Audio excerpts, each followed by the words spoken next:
Bismillahirrahmanirrahim. Assalamualaikum warahmatullahi wabarakatuh. Jumpa lagi dengan saya di Abil Maiwa Channel. Jadi teman-teman, channel ini merupakan channel pendidikan tempat kita berbagi tentang aplikasi pendidikan, Microsoft Office, serta tips dan triks komputer. Jadi pada video kali ini teman-teman ya, kembali lagi admin akan mencoba mengupdate informasi terbaru seputar perkembangan P3K Guru di tahun 2020.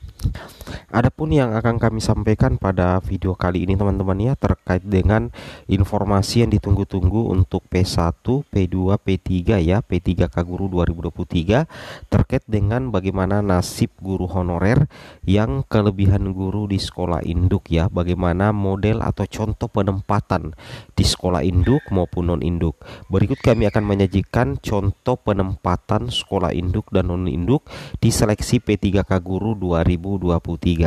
Tapi sebelum kita lanjut, bagi rekan-rekan guru yang baru pertama kali menemukan channel ini, jangan lupa tekan tombol subscribe dan aktifkan lonceng notifikasinya agar setiap hari Bapak Ibu bisa mendapatkan update informasi terbaru seputar perkembangan P3K Guru. Baik Bapak Ibu, tanpa berlama-lama lagi kita langsung saja to the point ke informasinya. Ya, langsung lanjut Bapak Ibu ya. Jadi Bapak Ibu perlu mengetahui secara mendetail bahwa di mekanisme seleksi P3K Guru formasi tahun 2023 nantinya itu akan ada dua regulasi atau ada dua cara atau ada dua mekanisme yang akan dipakai Bapak Ibu ya dalam penempatan guru honorer ya. Jadi yang pertama itu nantinya itu ada namanya mekanisme penempatan yang mana diperuntukkan untuk guru lulus PG 2021 Bapak Ibu ya, atau guru yang telah memenuhi nilai ambang batas pada seleksi tahun 2021. Kemudian setelah penempatan itu ternyata masih ada ketersediaan formasi, maka kalau masih ada ketersediaan formasi setelah penempatan guru lulus PG, maka daerah akan mengadakan seleksi menggunakan cat ya.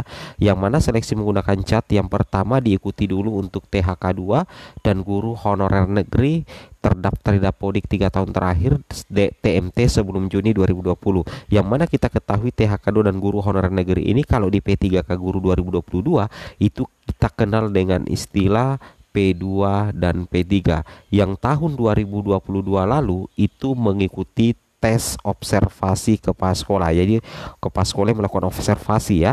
Tapi nantinya di tahun 2023 sudah tidak ada lagi observasi kepala sekolah, tapi diganti dengan langsung mengikuti tes cat bagi pelamar yang bersangkutan. Seperti itu kira-kira Bapak Ibu ya. Dan nantinya juga ada wawancara ya. Jadi 3 besar dari setiap peserta ya, 3 peserta tertinggi nilainya nanti untuk P2 dan P3 itu berhak maju dalam seleksi wawancara Bapak Ibu. Nah, intinya jika masih tersedia formasi lagi setelah tes cat THK 2 dan guru honorer negeri, maka dibukalah seleksi cat untuk pelamar umum ya, yaitu lulusan PPG dan guru non ASN ya. Ada juga wawancaranya Bapak Ibu ya, itu yang harus Bapak Ibu pahami dan Bapak Ibu cermati terkait potensi di P3K Guru formasi tahun 2023. Seperti itu kira-kira Bapak Ibu ya. Oke. Kemudian kita lanjut lagi. Bapak Ibu. Nah, di sini Bapak Ibu perlu ketahui bahwa untuk penempatan ya bagi P1, P2, P3 maupun pelamar umum itu masih sama skenarionya seperti tahun 2022. Karena sampai hari ini juga belum ada Permenpan RB yang baru terkait dengan P3K 2023. Dan kemungkinan kalau P3K Guru 2022 itu P3K Guru 2023 itu tidak jauh berbeda dengan P3K Guru formasi tahun 2022. Yang membedakan itu adalah observasi ya.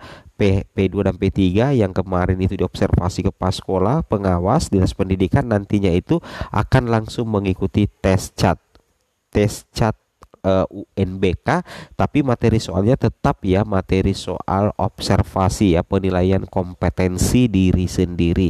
Seperti itu kira-kira Bapak Ibu. Nah, untuk guru lulus PG 2021 urutan prioritasnya itu Bapak Ibu masih sama ya. Yang pertama itu THK 2, kemudian guru honorer negeri, PPG dan lulusan guru swasta. Kemudian jika masih tersedia formasi, maka nanti dilanjutkan dengan tes cat observasi yang diikuti oleh THK2 ya. Nah, ketika misalkan sudah penempatan ini dan masih tersedia kebutuhan dan formasi, maka diikuti lagi tes cat honorer negeri masa kerja 3 tahun ke atas. Kemudian masih tersedia formasi, maka dilaksanakanlah tes cat UNBK untuk pelamar umum. Seperti itu kira-kira ya. Oke. Kemudian kita lanjut lagi di sini.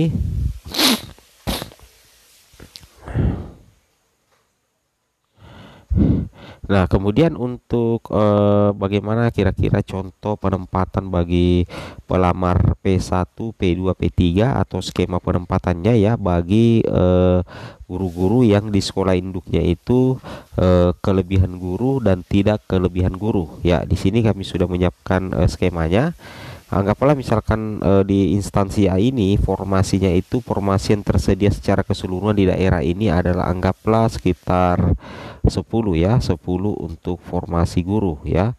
Anggaplah guru SD ya, seperti itu kira-kira. Nah, di sini untuk tahapan penempatannya itu hampir sama dengan di tahun 2022, yaitu melalui urutan skala prioritas melalui guru lulus PG 2021, kemudian THK 2, kemudian guru honorer negeri masa kerja 3 tahun ke atas, kemudian lulusan PPG dan non ASN, kira-kira seperti itu ya. Nah, contoh misalkan di SD Cemara 1 di sini kita lihat ya, misalkan ada formasi di sini untuk SD Cemara 1 di kelas 1 ini sudah diisi oleh PNS. Kemudian kelas 2 sudah diisi oleh P3K ya.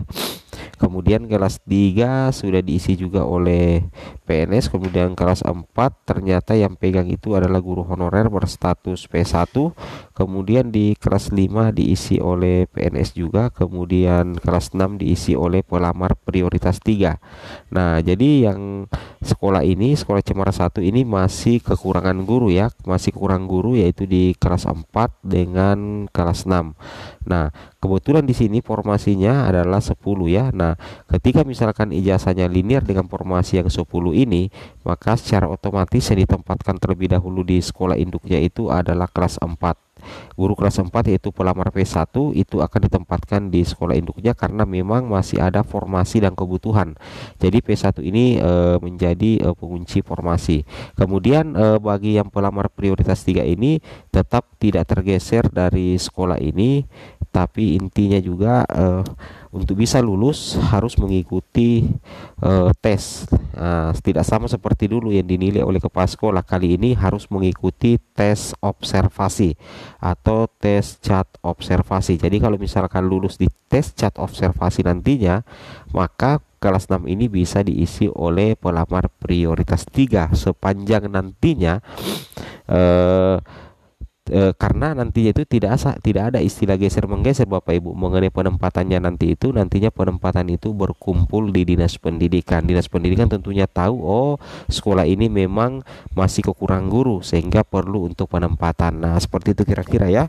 Sedangkan bagaimana kira-kira penempatan bagi P1, P2, P3 yang di sekolah induknya itu sudah kelebihan guru Bapak Ibu ya. Di sini kita lihat, ambil contoh SDN 2 Cemara ya. Anggaplah di sini kita lihat formasi tetap 10. Kelas 1 itu adalah PNS yang diisi oleh PNS, kelas 2 diisi oleh PNS, kelas 3 diisi oleh P3K, kelas 4 diisi oleh P3K, kelas 5 PNS, kelas 6 PNS ya. Jadi otomatis P1 ini sudah tidak ada lagi kelas yang dipegang ya, tidak ada kelas yang dipegang di kelas 1 sampai kelas 6 karena sudah diisi semua oleh PNS dan P3K.